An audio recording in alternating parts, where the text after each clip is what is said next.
Hi, this is Bob Wells here, and welcome to Undercurrent Stories. This is the show where we hear about people's interests and uncover some fascinating stories at the same time. I hope you enjoy today's show. Today on the show, we have a truly special and personal story to share. My guest is Lucy Dawson. Lucy is an advocate, writer, and autistic ambassador. Working with Wiltshire Council, she has been using her voice to share her own experiences with autism and to help others understand the unique challenges and strengths that come with it. Today, she's here to share her personal journey, what it's been like to navigate life, her experiences with self-discovery and acceptance, and how she's learned to embrace her neurodiversity. Hello and welcome to the show, Lucy. Hi, Bob. It's really great to be here. Thank you for inviting me. Well, it's really great you came on. Obviously, we have a shared friend, colleague, husband, as in Dave Dawson, who was on the show a few weeks ago. Absolutely. He's next door at the moment doing is his he? thing. Well, it's great for you to come on the show. Thank you ever so much. And also, thank you for sending me your article from Substack.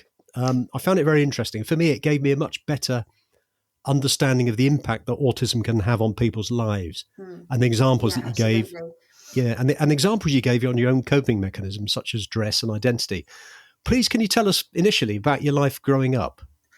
Well, I grew up, I'm the youngest of four children. My dad, I assume, was also autistic. He showed all the signs.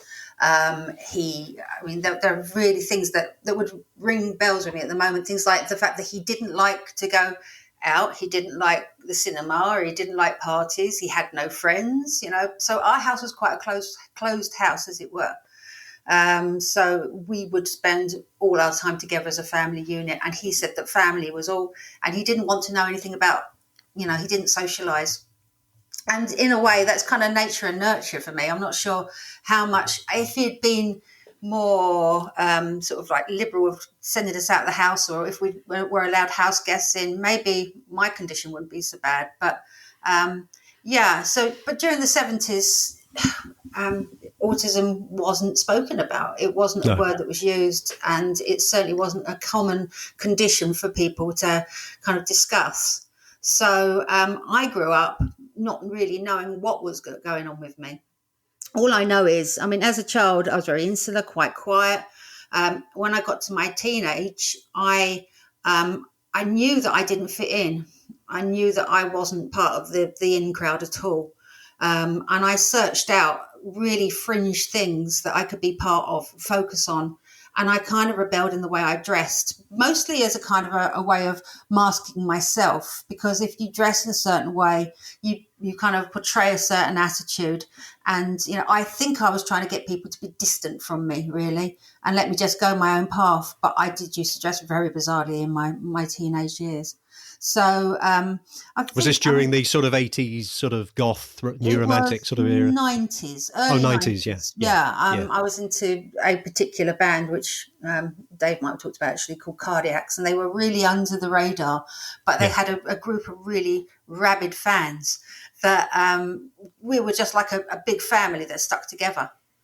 And I liked that because everybody there was slightly different, artistic, maybe not the usual run-of-the-mill sort of person. And I really felt good there. It kind of gave me a place to be where I could express myself and be myself. Because outside of that little circle, I found the social thing very difficult to cope with. So I had to find a place where I fitted in. And I guess I did that by just rebelling against that normal society, sort of the expectation of what I was supposed to be. Yeah. And honestly, it was because I didn't know what was wrong with me at the time. I didn't know that there was a condition, and nothing wrong with having autism, but I didn't know I had it.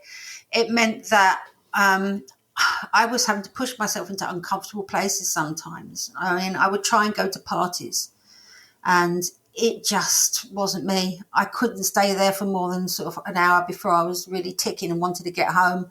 But I used to blame myself and think it was my own mental health that was causing that, rather than being neurodivergent or autistic, which I can't do anything about. I was born this way. So I was kind of trying to train myself to be like everybody else, because I thought that's where I'd have to be at some point. Growing up for me was obviously I mean, the 70s, my dad was like, sort of controlling us very much as well. So yeah, it was a difficult upbringing. And I left home very early because of it as well. I mean, I was out the door and gone by the time I was about 18 years old. And this sense of belonging that you had when you were a follower of the band, the Cardiacs, do you look back now and sort of think, there was something common with the other people as well? Perhaps they had similar conditions? Yeah, maybe. I think I made friends with people who were very out there. And it was a sense of belonging with us. It was, it was a small underground thing. Nobody really knew about us. We could band together, and they were great. They're great for supporting me. I still see these people, and they're wonderful at supporting me because I'm very honest about my autism, and they'll look after me if I go out to a gig or something and start getting the nerves. So, it was really attractive to me to be in this underground sort of world where we could do what we liked and dress what we liked and go where we liked. So, yeah. And I'm still in touch with everybody from those days. So, it's always been my go-to place for comfort, to be honest. Yes. And when did you come to the point where you thought, I might have a condition that needs to be looked at? Well, after years and years of having different mental health diagnoses thrown my way, chronic this and borderline personality disorders. They said I had an emotional borderline personality disorder. I got to the point where I was thinking, this isn't great. I didn't know where I was. I was in such a spin. I had so many diagnoses hanging over my head. And it was just through pure fate that the doctor I had at the time was wonderful to me. She sat me down and talked to me, and she said, look, she knew that I lacked friends and had no social network. And she said to me, you know what?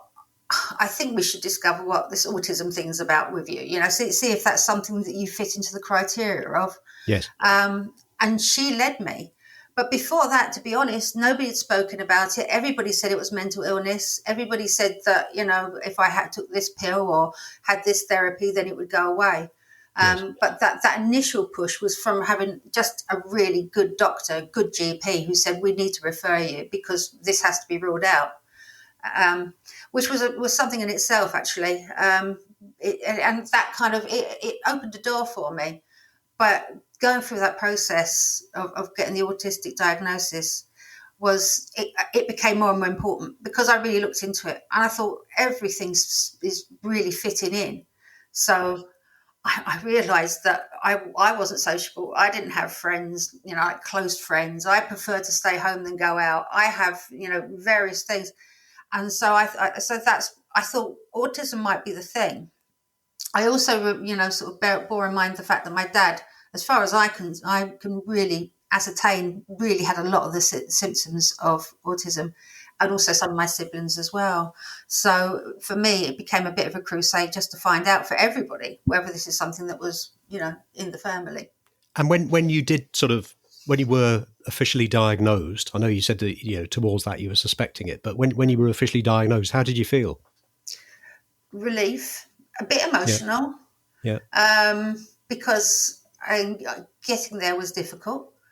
But it answers questions, really. And you have to sit down with a diagnosis like that and really review your life and go, okay, I know why I was like that. And there was almost a kind of a grieving process because it just felt, I was diagnosed so late on.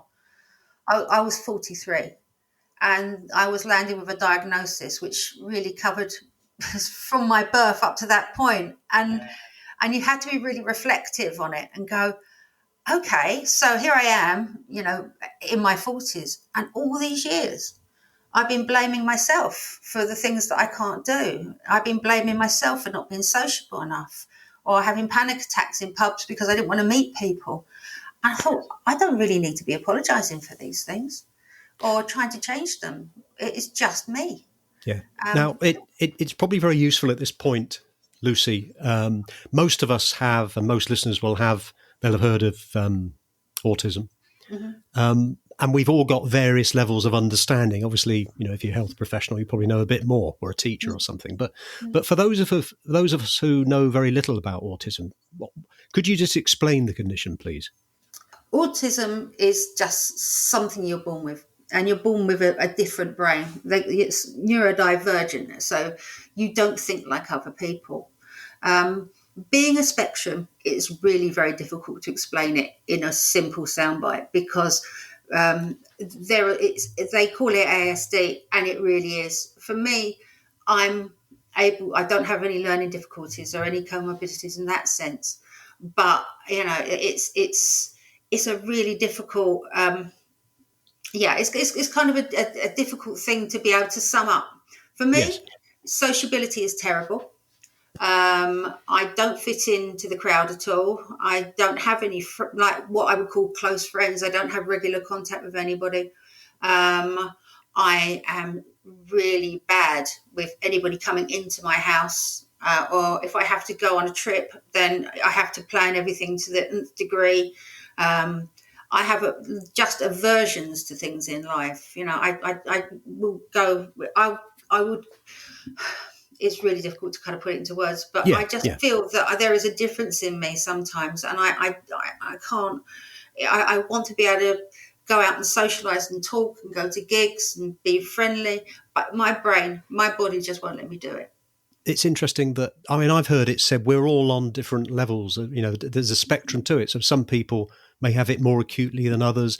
Others sort of see tendencies and stuff like that. Is that fair to say? Are we all on the spectrum somewhere? I think there's an awful lot of people on the spectrum that that still manage to cope with their everyday lives, because it can touch people in different ways. There are so many people now waiting for a diagnosis. I'm sure that at the moment, I was reading yesterday that on the waiting list for assessment at the moment in the UK, I think it's 172,000 people still on the NHS waiting list, and it's going to be years till they get through them all. I think this is a real untapped thing.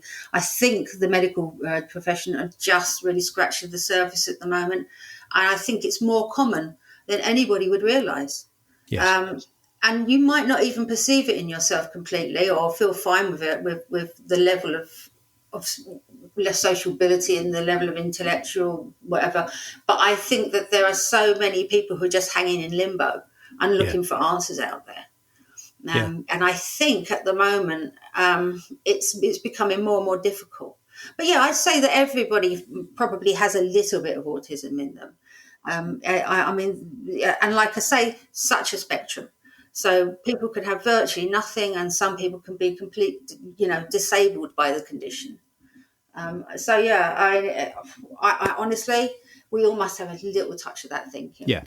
From what you're saying and what you were saying a couple of minutes earlier about going out and having to have things pre-planned, obviously there's a lot of things that are as a result of having autism, such as anxiety, which I obviously sort of detected then that you were saying like that. What other problems does it cause people who have autism? So we call it comorbidities. It's mostly sort of like anxiety and sort of stress-based things. Lots of depression, because it can be a very isolating and a very lonely thing to have. And that's the thing. So a lot of it comes down to just being that mental health thing. It can become in a mixture of. I met somebody not so very long ago who had ADHD, and she had schizophrenia, and she had autism. So it can come in a bundle as well with other things, which just makes it more difficult for people. But generally speaking, the mental health of people with autism is generally quite poor.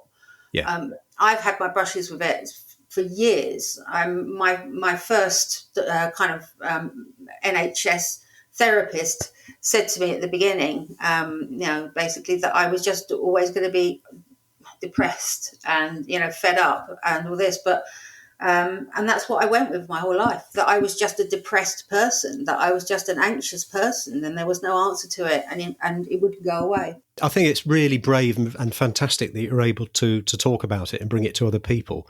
And I'm interested to hear about your work with Wiltshire Council, where you're working as an ambassador. Could you just tell listeners a bit about that, please? Yeah, they have been really good to me. I first went to them as a as somebody who needs an inclusion coach, because I'm so socially isolated. They give you somebody who will take you to various events where you can talk to other autistic people and discuss it, and everybody sits down, has a cup of coffee. It's very informal. As my time there went on, I started to say, look, the one thing that I'm finding here is that it's not terribly autistic friendly, in that if you invite an autistic person to go out to somewhere and meet other people, then their first reflex every time is to say, no, I can't do it. Yeah. And I don't know how to do that, so I won't do it. And I said, we've got to find a way of being able to get to those places, those people who really can't take a step out their door or sit in a crowded place or talk to somebody spontaneously. I don't chit chat. I don't know how to. It's never been something I was able to do. So having that interest in other people means that you feel uncomfortable in that space. You don't know how to start a conversation. So my kind of work with Wiltshire Council started with my inclusion coach, who would take me to local events. And I thought, it was really uncomfortable for me to go personally. And I did say to her, listen, if you invite me, my first feeling is always no. Yes. If somebody says, do you want to go out, maybe go out and have a drink or something, I'll go, no. I don't want to go to that. And so I was saying we have to kind of work something out where the autistic part of these groups are not going to feel like they're excluded or pushed into a corner, because a lot of us can't speak. We don't do small talk. We don't chit chat, and words don't come easy in social situations. And they were very interested in the idea that somebody was coming forth and saying these things. So I was invited to become an expert by experience, because I've got autism. I can speak about autism. I don't mind standing up in front of people and speaking about it. And so they first invited me to help them with training, and also putting up some pieces on their own website. The piece that I've got on Substack was actually written specifically for Wiltshire Council, so they could use it on their own website in order to try and kind of show people that journey and highlight autism. And just last week, I was invited to go along to do a very informal little speech in front of a group of people at the local cafe, and it will be going on for them. Hopefully, I'll be able to go on some of their own forums, so the council forums where they talk about how they deal with mental health, how they will include people, also talking about the way that autistic people use language, and how we're quite to the point. So if they're giving information to an autistic person, then there's a certain way of delivering that where we're going to be engaged. Yes. We like it sort of no nonsense and no fluffy bits, or at least I do. I just want to be told what you want to tell me. And so they're using me in a kind of advisory sort of way. They're very great, and they're really, really, really gentle with me, which is what I need. But as we go forward, there's going to be a lot more digital content. We're going to be starting to try and get people on board this sort of building up a little social club with all the different people in the area who are autistic. And hopefully, I can make a difference within as well, by going to their forums and talking to the council and making sure that we are set up to accept and include autistic people. And so far, so good. Are the forums digital and real meetings, or are they a variety of both? How do they work? Probably a bit of both.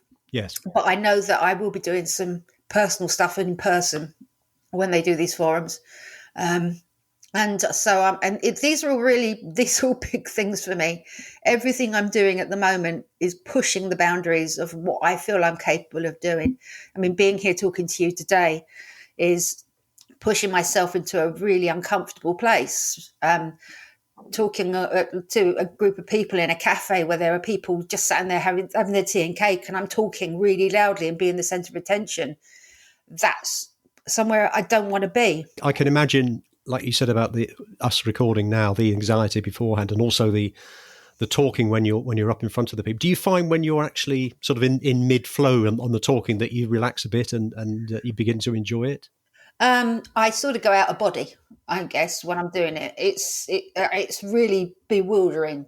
Um, it's probably easier for me to speak to a room of 50 people than a one-on-one conversation. Yes. So if I'm standing up there and talking, I'm not really engaging with anybody, and I'm not really sort of having to talk to somebody and chit chat to them. If I know it's just a sea of faces, I don't have to lock eyes with anybody. I can look over the top of their heads and talk. So I can kind of come out of myself a little bit and just speak. Eye contact is something I don't do. So anything that I can do where I don't have to actually lock horns with anybody and look them in the eye is much, much better. So, yeah, but talking afterwards, I get a tremendous sense of relief. Oh, fantastic. Yeah. That I've done it. And that's something that I'm able to do now. Yeah. Well, before the interview, I was doing some research on the subject of autism, and obviously there's a lot of issues which people have to deal with, but there's also some positive stuff. I was looking at the some of the famous people, inventors and things like that, who have had autism. So actors like Anthony Hopkins, Elon Musk. Yeah, Einstein. I mean, obviously they don't know, they weren't there to sort of diagnose it, but the suggestion is that Einstein. So there are some positive benefits from it, aren't there? Absolutely. When you get into something, I mean, look at Silicon Valley is probably absolutely chocker full of autistic people just because they think differently. Neurodiversity is a really great thing because we can look at problems in a completely different manner, and we can work out puzzles completely different to somebody who hasn't got the neurodiversity that I have. And so, it's. I think there's so many people out there. I'm absolutely not surprised. Mark Zuckerberg and Elon Musk, and you see all these people, and they have this way about them where you can just tell there's autism there. And they're great employees because a lot of the time we're really laser focused. If it's a job you love, and it's something you can really do, then you are so laser focused and so intense on that thing. You know everything about it. It just depends what that subject is, if it's useful or not. In my case, probably not. Lucy, I've told this story before on a previous podcast, but when I ran a business for some time, and we had a guy who worked for us, and the mental health part of the council approached me and said, would I consider taking somebody on who was struggling with mental health problems? I said, yeah, of course. And what we did, we sort of phased him in over a period of time. So he used to come in on a Monday for 2 hours, Tuesday for 2 hours, and he did that for a couple of weeks. Then it was half days, and then eventually it was like a full-time work. And his job was to take timber that had been sawn on a saw and just stack it. But he turned out to be probably the most reliable employee that we had. We were able to, you could actually set your watch by the time he came in and the time he left. He was fantastic, absolutely fantastic. So that mirrors what you're saying there, I think. Yeah, absolutely. I mean, if it's something that is something, if it's enjoyable, then you will put your heart and soul into it. And I think that as long as, obviously, if somebody has autism and you know that they have it or any sort of mental health problem, then you can kind of make a niche for them. You know how to treat them and let them go about their business. And the jobs that I've had, the best ones I've had where people were completely accepting of the things that I find limiting. But heck, when I was really into something, I would work at it 100% and really love it.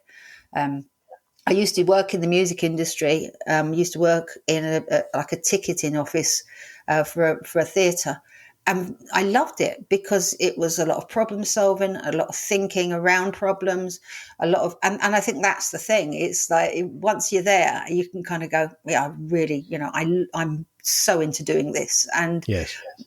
I think it can be really useful to have a divergent brain there, just so you can see the other side of things that are happening there and see that there are other ways of doing it. Well, I think the world, from what we've been discussing, the world would be a poorer place without this amount of neurodiversity in various people who've come up with various, inventions and stuff like that. Silicon Valley, the whole lot. So it should, I suppose, some people would. Well, you would say it should be celebrated rather than considered to be something that's a problem all the time. Well, it's not always generally. You can't say that this is a disability, No. Because we will all find our way, and they always say, sort of, if you've met one neurodivergent autistic person, then you've only ever met one, because you cannot blanket us and say these are all the symptoms, these are all the things. So there's just a pool of people out there who have really special ways of thinking and different ways of thinking. And it's almost like we're a little untapped vein. It's all coming to the fore now, and people are starting to realise that this can be something that you can work with. So that leads me to the next question, which is, obviously for yourself, it was 43 years before you were diagnosed, because it was very much not exactly taboo, but it was there wasn't spoken about much. There was little known about it in the mainstream. So if you've got any parents listening and they sort of think, how could a parent know that a young child is going to experience that condition? Yeah, I mean, in my case, I would say that it's just that inability to be able to do the social things. That sometimes you will find that autistic children show signs of mutism, and they might develop speech late. And that they will find going to situations very difficult, making friends at school. They might be very focused on something and really fixed upon it. Having worked a little bit in nurseries and things, you could tell the children that had that touch of autism, they like to play alone, and they like to have their own company. They're quite happy to be in themselves. And I think, there are so many tiny little signs that you could pick up. But I say that really it's how their communication is how they respond to other people, whether they want to run and hide, whether they have that mutism thing or they're late developing. It's very difficult to pin it down to sort of one or two or three or four different little things together, because it's so complex. I mean, at one end of the spectrum, your child may be absolutely brilliant at things and whatever, and be able to do things that are incredible. And then from the other side of the spectrum, there are children that really do suffer from a developmental delay because of the way they are. It doesn't hit two people. But I would say that the waiting list now for a diagnosis is so long, but I would always push for it. If you saw these signs, if you feel that your child is just uncomfortable in the world, different, and maybe not having friends behind the school walls, when in the playground, because that's where I was, and other people I know were like that. Yeah. And if you mentioned there was about 170,000 people who, or people waiting for a diagnosis. If a parent strongly feels that their child is on the spectrum, what advice would you give in terms of the best way to help the child and treat them? I'm guessing you really have to make sure that your child is comfortable. Work out what your child is. Honestly, there's no point in forcing an autistic child or any autistic person to do something. If it's outside their comfort zone, you really should be able to sort of respond to that and say, it's okay, you don't have to. Being told you must makes it much worse. It's a long, long wait for diagnosis. So I'm guessing really it's about reading and learning and understanding. There's so much information out there now. It's everywhere, the Autistic Society, and all these different websites where you can go and you can pick up sort of tips and sort of the truths of autism, and be able to really arm yourself with the information to make life comfortable for your child. A lot of people don't even ever go through diagnosis. They it's sort of like a self-diagnosis. They don't go through the formal channels. So it's reading and understanding, knowing what could be you, knowing what your child could, possibly be going through at this point. And there's lots of great support online. Lots of places where you can ask questions and get answers. I've never had children, and I never wanted to because of my autism. because I always thought, I wouldn't want to give a child my brain. But yeah, I mean, it's about really knowing what's what, and and there are checklists of symptoms that people can really tap into. There's lots of reading, lots of books. Yeah. I just think educate yourself. Yeah. And just know what's right and wrong. So there's lots out there for people. Loads, yeah, loads, and it's growing. If we turned it around the other way, for people who, as far as they know, haven't got autism, how should people approach an autistic person if they don't know that they are autistic, Lucy? I would think that it becomes really obvious. If you don't know they're autistic, I think that will become quite obvious. For me, I would say it's a case of being really gentle with that person, and because it can be really uncomfortable when somebody decides they're going to come up and converse with you. I think, generally speaking, read the signs. Yes. You won't get eye contact. You might never get any chit chat from us. So we can't do how you've been, what you've been up to. Can't do it because a lot of the time I don't like that small talky thing. It's I will break away from that. If you're going to go speak to an autistic person, just be gentle. Yeah. Just be gentle, really sound it out. And if they feel uncomfortable, they will probably let you know, or they might get fidgety. Their eyes will go all over the place, looking for the exit most of the time. We're hard to engage. I went to a social event a couple of months ago, and I've just written a piece actually on my Substack, which would it's about sort of going out and being part of the social world.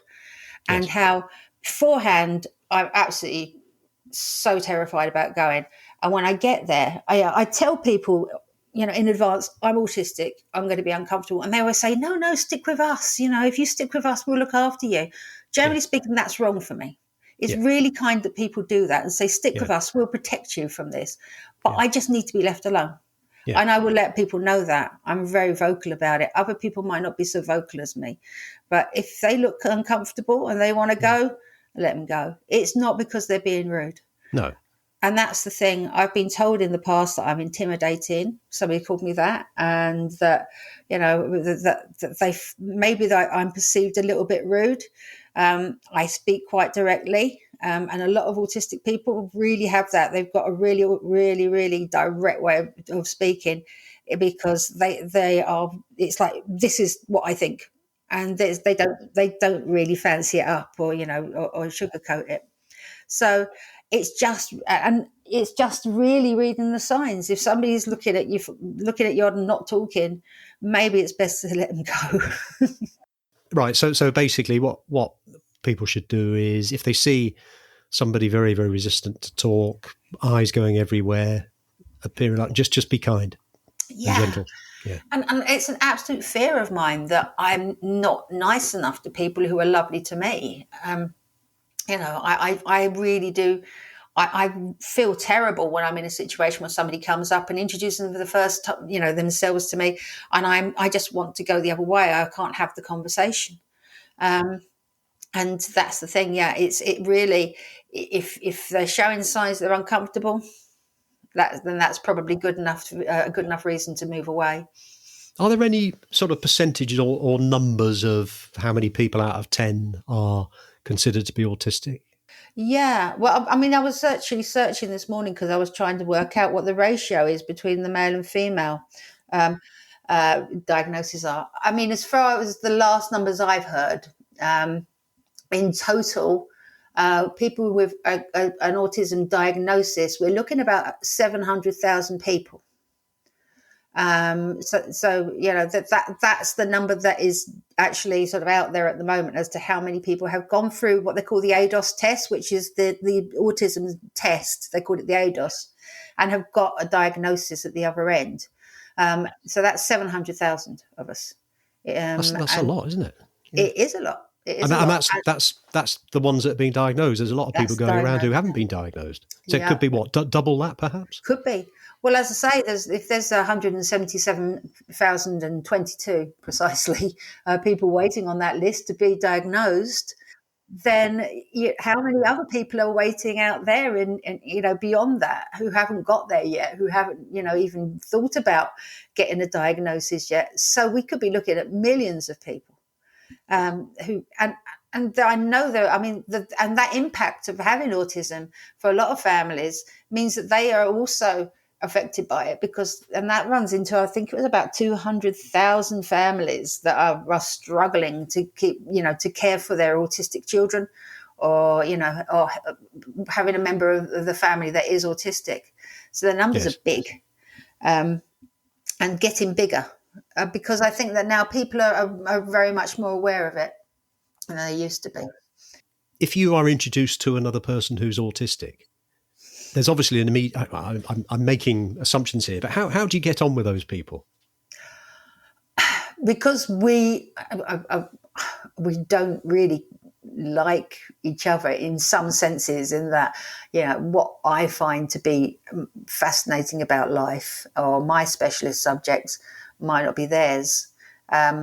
It's difficult to be able to, if you walk into a room, there's lots of other autistic people, that there's possibly very few people there you're going to get much for, you're going to have much in common with.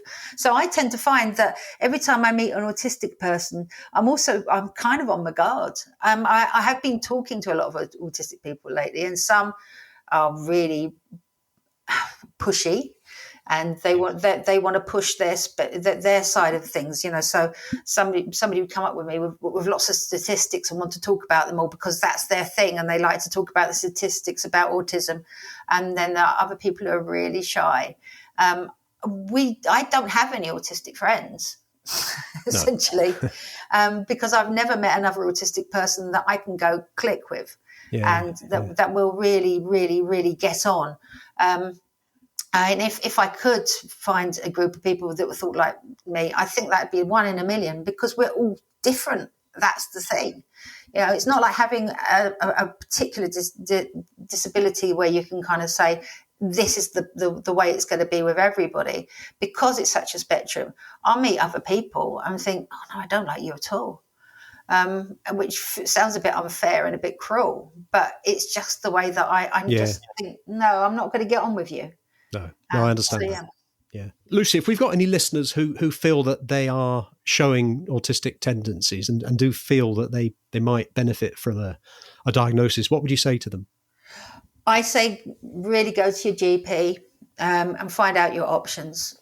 Obviously, it would depend what your waiting list is going to be like, and it might be a long waiting list. But the first thing to do really is to get to talk about it. And to speak to your GP and see if there's any way you can get referred on. It's difficult, I know, because we're now talking about years of waiting rather than weeks or months, like in my case, which was a little while ago. But I think that the more you read, learn about yourself, you don't need to have the piece of paper with the word, autism on it, like I've got this when I got my results. But I think that if you feel that's really you, then educate yourself like it's actually something you have, and just hang on in there. Get that referral. Talk to people. Look at some of the good stuff online. The sort of the autism pages, the charities are out there. There is support, and that's the thing. Just read, just look, just just talk to doctors, talk to people, to try and get yourself in there. I was really lucky. I got turned down for my first run. Sort of referral was they turned me down. But I just kept on going, and the second time around they did actually accept me. So it might be a long road, but if you want to self-diagnose, there's no reason why you can't just live that life and read what the literature, and just do things for yourself as well whilst you're waiting. And in terms of the practical support that's offered once you are diagnosed, could you give some examples of the support that you get, Lucy? For me, I went to the council basically, and I spoke to, and I went to see what was out there. So I got in touch with support. So where I am, there's lots of supportive little groups that go on. Find out what's happening in your community is the best way of doing it. Yeah. Just look for the autism sort of. Autism is looked after. So if you go and you search online for your area, then you will get a lot of support. So we're talking about support lines where you can phone and you can discuss, safe havens where you can go and talk to people face to face if you wish. Yes. Just be educated in what you're doing. Just and do what you feel is right for you. Get that diagnosis, but in the meantime, act like you already have it. Yeah. And that way, I think you become prepared for whatever you have in your future. Oh, well, that's very useful. So if we've got any listeners who feel that would be a benefit for them, I think you've made that very, very clear.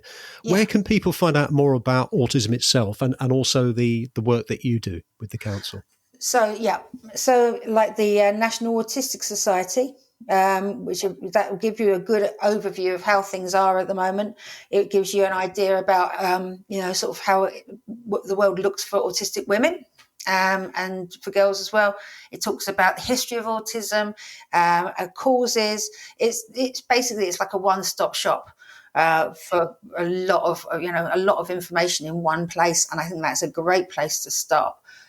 You'll find that there's going to be many groups online, lots and lots of podcasts as well. That are specifically about autism, So there's loads out there now. Lots of people are jumping on board. But I would say the National Autistic Society is a great place to start. Well, Lucy, this has been such a valuable conversation. I think we all have varying degrees of understanding about autism. But I think your explanation of the condition and the brave telling of your own personal journey has made things much clearer. So thank you for that. My guest today has been Lucy Dawson. Lucy is an advocate, writer and autistic ambassador. And you can find links to her Substack page and more details about autism in the show notes. Thank you for coming on the show, Lucy. Thanks ever so much for having me. You have been listening to Undercurrent Stories. I hope you've enjoyed this episode. Please feel free to share the show link to your friends and family. And if you have 60 seconds, I will be most grateful if you would please rate and review. To hear more episodes, please subscribe to the show and visit undercurrentstories.com. If you leave your email in the link, we will notify you as soon as new episodes are released. Also, check out our social media links, details of which can be found on the show notes. Until next time, this is Bob Wells wishing you all the very best.